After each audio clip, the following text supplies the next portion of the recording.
खालिद बिन वलीद इस्लाम की तारीख के सबसे बड़े जनरल, जिन्होंने इस्लाम को अरब से निकालकर रोमन और पर्शियन एम्पायर जैसी सुपर पावर्स को हराया। लेकिन इस सब के बाद उस वक्त के खलीफा हजरत उमर रज़ियल्लाहु अन्हु ने उन्हें अपनी पोजीशन मतलब आर्मी चीफ के ओहदे से हटा दिया। लेकिन क्यों? इतने बड़े जनरल को हटाने की जरूरत क्या थी? खालिद बिन वलीद अब तक दुनिया के सारे जनरल्स वो वाहिद जनरल है जिन्होंने अपनी पूरी जिंदगी में कोई भी जंग नहीं हारी। सबसे पहले उन्होंने अपनी जिंदगी की पहली जंग ओहद में मुसलमानों को हराया। फिर इस्लाम कबूल करने के बाद जंगे मुता जैसी खतरनाक जंग जीती, जिसमें रसूलुल्लाह सल्लल्लाहु अलैहि वसल्लम ने पहली दफा उन्हें सैफुल्लाह अल्लाह की तलवार का टाइटल दिया। फिर आप सल्लल्लाहु अलैहि वसल्लम के बाद पहले खलीफा हजरत अबू बकर रज़ियल्लाहु अन्हु ने खालिद बिन वलीद को मुसलमानों की पूरी फौज का पहला आर्मी चीफ बनाया, जिसके बाद वो मदीना से फौज लेकर रवाना हुए और बहुत तेजी से पूरे अरब को फतह कर लिया और जंगे यमामा में बहुत बड़ी फतह हासिल की। लेकिन पूरा अरब फतह करने के बाद अबू बकर रज़ियल्लाहु अन्हु ने उन्हें वापस मदीना आने के बजाय पर्शियन एम्पायर की तरफ जाने का हुक्म दिया। पर्शियन एम्पायर पहुंचने के बाद खालिद बिन वलीद ने अगेन बहुत ही तेजी से पर्शियन एम्पायर के ये सारे इलाके फतह कर लिए। लेकिन at the same time Abu Bakr रज़ियल्लाहु अन्हु ने एक दूसरी फौज रोमन एम्पायर की तरफ भी रवाना की। लेकिन ये फौज बहुत बड़ी होने के बावजूद भी उस तरह की कामयाबी हासिल ना कर सकी। इसीलिए रोमन एम्पायर के हालात कंट्रोल करने के लिए हजरत अबू बकर रज़ियल्लाहु अन्हु ने खालिद बिन वलीद की तरफ ऑर्डर्स भेजे कि वो पर्शियन एम्पायर को छोड़कर रोमन एम्पायर की तरफ जाए। फिर जब खालिद बिन वलीद रोमन एम्पायर की तरफ गए तो अगेन वहां हर जंग जीतने लगे और आखिर रोमन एम्पायर की बहुत ही इंपॉर्टेंट सिटी दमास्कस को फतह करके ये सारा इलाका फतह कर लिया। लेकिन अब जब खालिद बिन वलीद रोमन एम्पायर की तरफ चले गए थे तो पर्शियन एम्पायर में मुसलमान दोबारा हारने लगे। तो जब पूरी दुनिया के लोगों ने ये देखा कि जहां खालिद बिन वलीद जाते हैं वहां मुसलमान जीतते हैं और जहां पर वो नहीं होते वहां मुसलमान हार जाते हैं, जिसके बाद खालिद बिन वलीद एक बहुत बड़ी सेलिब्रिटी बन गए। और सिर्फ मुसलमानों में नहीं बल्कि रोमन और पर्शियन एम्पायर में भी खालिद बिन वलीद के फतूहात की कहानियां फैलने लगी।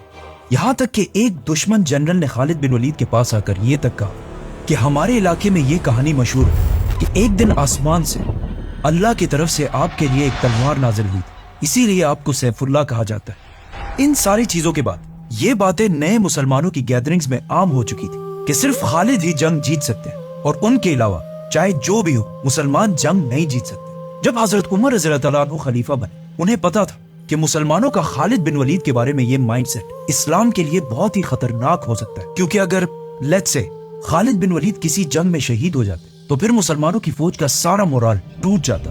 तो आखिर हजरत उमर रज़ियल्लाहु अन्हु ने इन हालात को कंट्रोल करने के लिए खालिद बिन वलीद को उनकी पोजीशन आर्मी चीफ के ओहदे से हटाने का फैसला किया। बट वेट, हजरत उमर ने सिर्फ खालिद बिन वलीद को ही नहीं हटाया बल्कि मुसलमानों की स्टेट को हर एंगल से बदलना शुरू किया और मदीना में बैठकर हर इलाके की तरफ ऑर्डर्स भेजे। सबसे पहले उन्होंने फतह किए गए इलाकों में नए गवर्नर्स लगाए और उनको ये ऑर्डर्स दे दिए कि हर फैसले से पहले मदीना में खलीफा से पूछना लाजमी है। और ये अरब के लिए बहुत ही नई बात थी, क्योंकि इससे पहले हर कबीला अपने फैसले खुद ही किया करता था। लेकिन हजरत उमर कबायली सिस्टम के खिलाफ थे और एक सेंट्रलाइज्ड मदीना की ताकत चाहते थे। सूबों में गवर्नर्स लगाने के साथ साथ हजरत उमर ने उन्हें बताए बगैर कुछ जासूस भी बिठाए जो इन गवर्नर्स की अच्छी या बुरी हर खबर हजरत उमर तक पहुंचाते रहते थे। इसके अलावा हजरत उमर ने हर सूबे में जस्टिस इंसाफ का सिस्टम बनाया, जिसमें हर सूबे में इस्लामिक कानून के मुताबिक अदालतें कोर्ट्स बनाए गए और इन सारी अदालतों का हेडक्वार्टर सुप्रीम कोर्ट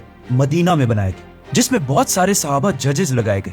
और इन सारे जजेस में एक सबसे रिस्पेक्टेड और बड़े जज थे हजरत अली रज़ियल्लाहु अन्हु। हजरत उमर रज़ियल्लाहु अन्हु ने हर सिटी में पहली बार एक पुलिस का सिस्टम भी बनाया और इन सिटीज के बाजारों में प्राइसेस को कंट्रोल में रखने के लिए भी एक डिपार्टमेंट बनाया और स्पेशली मदीना के बाजार को कंट्रोल करने के लिए एक औरत शिफा बिनते अब्दुल्ला को इसका लीडर बनाया। ये उस जमाने में बहुत ही अजीब बात थी कि हजरत उमर ने इतनी इंपॉर्टेंट पोस्ट पर एक औरत को कैसे बिठाया। लेकिन हजरत उमर सिर्फ मेरिट को देखकर ही फैसले किया करते थे। ये सब तो वो काम थे जो हजरत उमर रज़ियल्लाहु अन्हु ने सिविल एडमिनिस्ट्रेशन में किए थे। लेकिन इस सब के अलावा उन्होंने मुसलमानों की आर्मी को भी चेंज करना शुरू किया।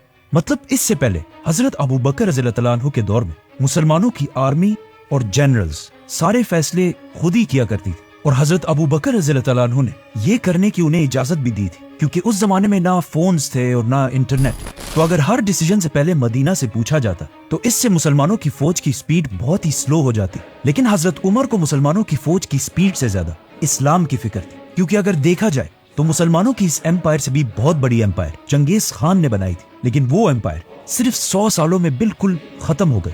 लेकिन हजरत उमर रज़ियल्लाहु तआला अन्हु चाहते थे कि इस्लाम इस एम्पायर के बाद भी आने वाले हजारों साल तक दुनिया में कायम रहे। तो उन्होंने अपने आर्मी चीफ खालिद बिन वलीद की तरफ एक लेटर भेजा और उन्हें इस एम्पायर के नए रूल समझाए कि हर डिसीजन से पहले मदीना में खलीफा से पूछना लाजमी है।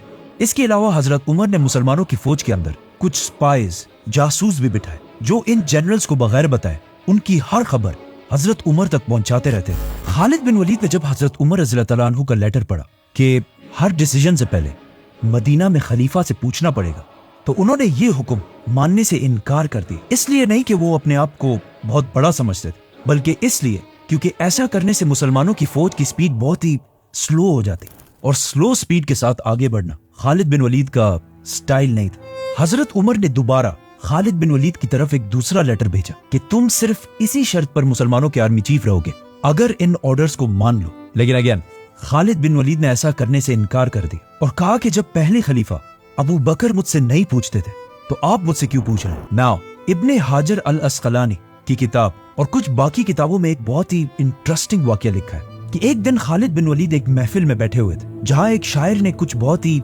जबरदस्त अशार पढ़े। तो खालिद बिन वलीद ने खुश होकर उसे उस जमाने की करेंसी के मुताबिक 10,000 कॉइन्स दिए। लेकिन जब खालिद बिन वलीद ने ऐसा किया उसी वक्त वहां पे वो स्पाई भी बैठा हुआ था, और ये खालिद बिन वलीद ने छुप के नहीं किया था बल्कि सबके सामने किया था। इसीलिए वहां पर बैठे हजरत उमर के स्पाई ने ये सब देख लिया और सीधा इस सब की रिपोर्टिंग हजरत उमर रज़ियल्लाहु तआला अन्हु को की। खालिद बिन वलीद की इस हरकत पर हजरत उमर बहुत ही नाराज हुए और सीधा एक लेटर मुसलमानों के दूसरे जनरल अबू उबैदा इब्ने जर्राह की तरफ भेजा, जिसमें उन्होंने लिखा कि अगर खालिद बिन वलीद ने ये पैसे उस शायर को अपनी जेब से दिए तो ये उसने फजूल खर्ची की है, और अगर ये पैसे उसने मुसलमानों के बैतुल माल से दिए तो ये उसने खयानत की है।